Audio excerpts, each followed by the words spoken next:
Welcome friends to another r/MaliciousCompliance video. So I was checking my statistics and it turns out that only one of you guys aren't subscribed. So if you don't want to be that one holdout, make sure to hit those like and subscribe buttons down below. That said, our first story of the day is by an anonymous poster. You want a receipt? Okay. Do it yourself from now on. I work for a company that creates a lot of scrap copper, and we gather it together in the office in big bins. Over the course of a few months, we end up with several hundred kilos, and someone takes it to the scrap metal place nearby, and they give us cash. There's no formal arrangement in place as regards to who takes it. It's just whoever has an hour or two spare once every few months and happens to decide to go and get rid of it. Well, twice running it was me, and the higher-ups had decided instead of the money going into a beer slush fund, it was going to go to upper management, who would use it for some other purpose unknown to me, probably the same thing but for managers only. I was told to get a receipt. No problemo. I took the scrap down to the scrap metal place. They waited and gave me $700 or so, and I asked for a receipt. They asked for my driver's license for ID purposes. Lots of people steal copper from building sites, so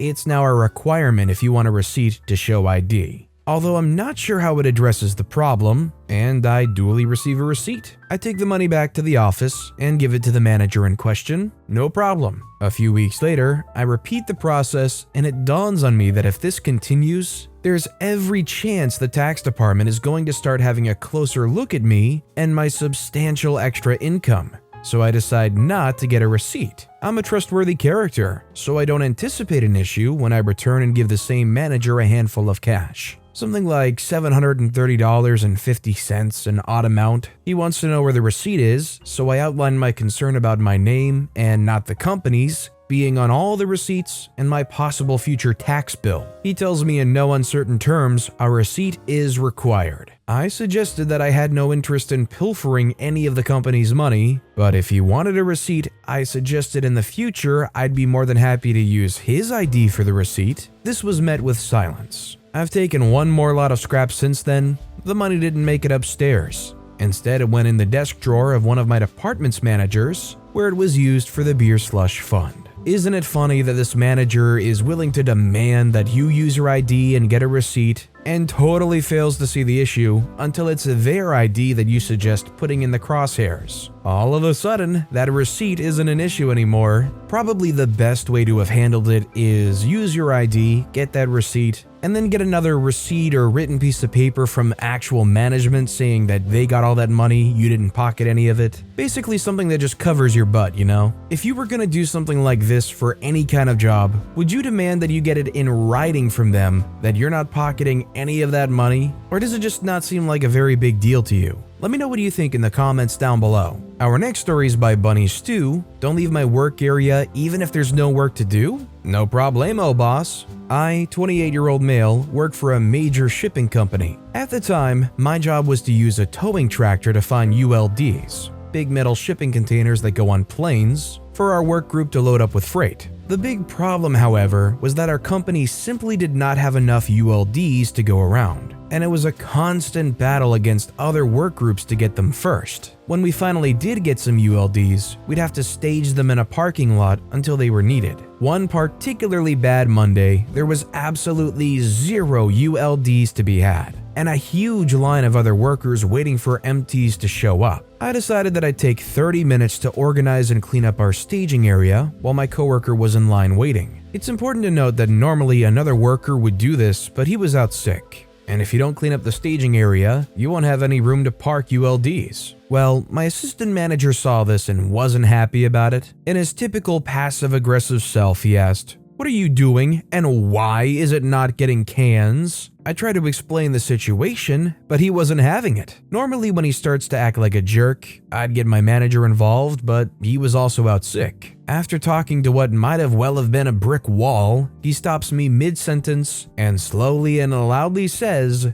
"Do not leave the ULD lot until you have ULDs." You got it, boss. I drove my tractor to the ULD lot, parked in line, and sat there for 3 hours until it was break time. On break, I asked my buddy to borrow a book, and I continued to sit out in a huge, not moving line for 6 more hours until it was time to leave. During that 10-hour shift, I maybe did 30 minutes of work. Tuesday comes around, and you bet your butt I'm ready for another hard day's work. I decided this week would be a great time to read Harry Potter. For the next month of work, I literally just sat in a heated tractor reading, snacking, and kicked back, maybe doing 15 minutes of work every 2 hours. I kept this up until I took another position within the company. Honestly, with how relaxed and unchecked this position was, that must have been a good alternate position within the company for you to leave that. The fact that you were in a position where you would work and get paid for 10 hours in a job where you could go,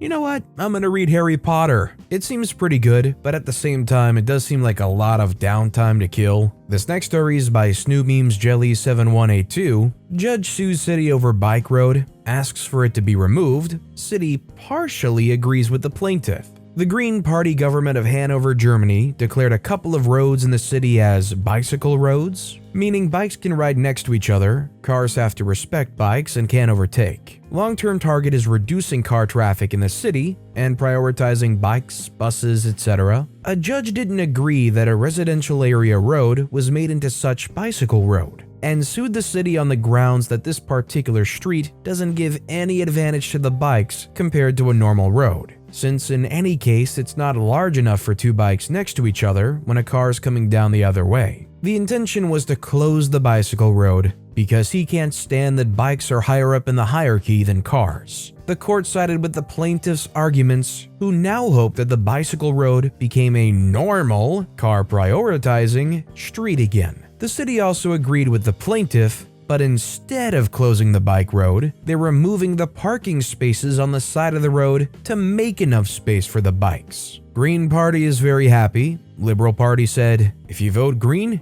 you have to accept to live in a green dictatorship. Personally, I like what the city did here. I do personally believe that where these streets are located, if they're close enough to a regular city, or definitely within range of public transport, be it buses or trains, that it's nice to try to reduce how many cars are actually on the road. You should still be able to drive your car if you have one, but biking and public transport I think should be incentivized. This next story is by Breaking the Box. Okay, I'll stop buying plastic bags. This story isn't quite the scale of some of the stories, but thought I'd share one of my experiences. I used to work for a small company, and due to the bus times, I'd arrive at work 45 minutes early every day. I was nearly always first in, so I would be the one opening up the office and getting things set up. For context, my boss was pretty tight, so this would even include switching on the fridge after a weekend. One of the tasks I took it upon myself to do was buy the milk for the office. In my 45 minutes unpaid time, the shop was about a 20-minute round trip,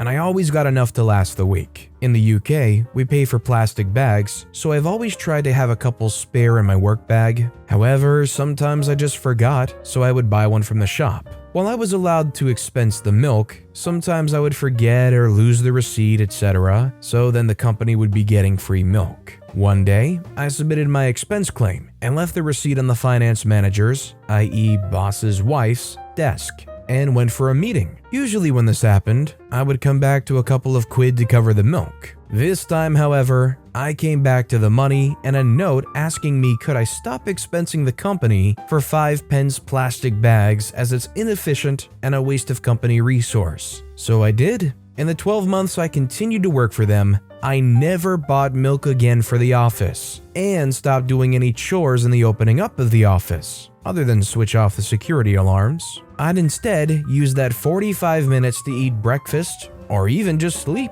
for the sake of 5 pence every couple of weeks. The company lost someone doing office chores for free, started paying for all their milk, plus had the inconvenience of running out of milk during the day with someone having to use work, i.e. paid time, to buy more, which was even more awkward when we had clients in. It's definitely a rather petty thing for OP to do, but I get it, you know? OP's out here doing extra work for free, sometimes paying the milk out of their own pocket because they lose the receipt, and the rare time OP has to get a plastic bag, they start nickel and diming them. In that moment, you feel like, okay, obviously what I'm doing is not appreciated enough, it's not understandable enough. Forget it then. And our final story of the day is by HeroBrine20XX, how GameStop tried to trick me twice. It was a few years back. My friends got me Watch Dogs, a video game, for my 20th birthday. The game was not out yet, so they pre-ordered it on GameStop, and they got a quite expensive edition, about 70 euros. As the game was not out yet, I got some papers to retrieve it when it's released. It was actually Micromania, the French GameStop, owned by GameStop.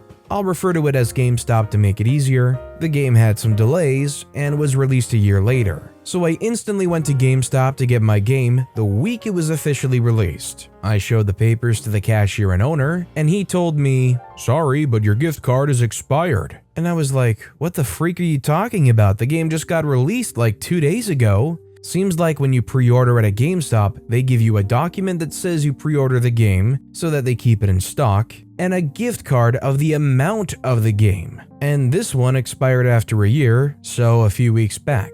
I tried to explain my situation to the owner. My friend pre-ordered a game and I just came to get it when the game was out. Nothing unusual. The guy was visibly upset as I didn't want to pay 70 euros for my birthday gift already paid for by my friends. He told me that he'll have to call some guys to see what he could do. I heard him have a couple of laughs on the phone with the guys, so I thought it was going to be okay, since the owner seems to know the gift card guy. Big mistake. Never assume someone actually cares about your situation. The owner told me that after speaking with the gift card guy, he can only get me 40 euros of the 70 euros, and that I'll have to pay the remaining 30 euros. I was furious, but I was also pretty shy and didn't want to make a scene. He told me I could file a complaint later to GameStop to get my money back, but seriously, that was just an excuse to get me out quickly. I finally agreed to pay the remaining 30 euros and file a complaint when I got back home. I got redirected a couple of times, and I was getting furious at the situation. They didn't want to hear anything, and they often just did not respond at all.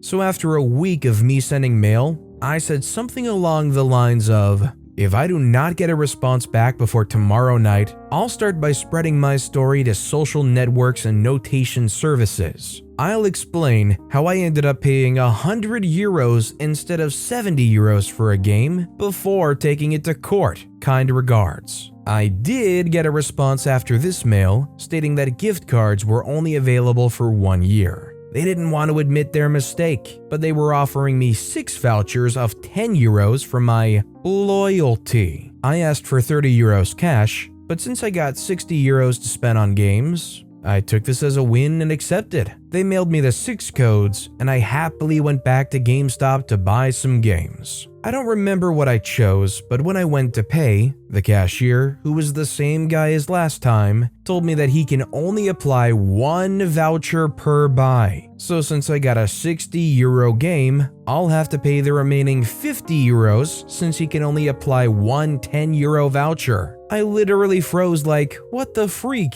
Is there some hidden camera? Is this some kind of joke? I told him I won't pay for this game and take a look around the store. That's when I saw them, a big pile of 10 euro Steam gift cards. So I put on a big smile and told him I'll get this 10 euro Steam gift card. The guy was visibly confused, but accepted and applied my voucher, so I got it for free. Once he handed me the bill, I said thank you and told him I'll also take this 10 euro Steam card, and also that one, and that one. Steam's an online platform to buy games, way easier and way cheaper than GameStop. The guy was visibly kinda angry and told me something like, wasn't it like 30 euros missing, not 60? While scanning all my codes and giving me my Steam gift cards. I said yeah, but I got angry. Which must have sounded a little fun since I was a really shy guy and looking so. In the end, I followed exactly what they said and ended up with 60 euros free Steam gift cards when they wanted to trick me with their vouchers. I like to think that they didn't make a dime of profit with this since they bought Steam gift cards for their real price from Steam. Needless to say, I never went back to another GameStop or Micromania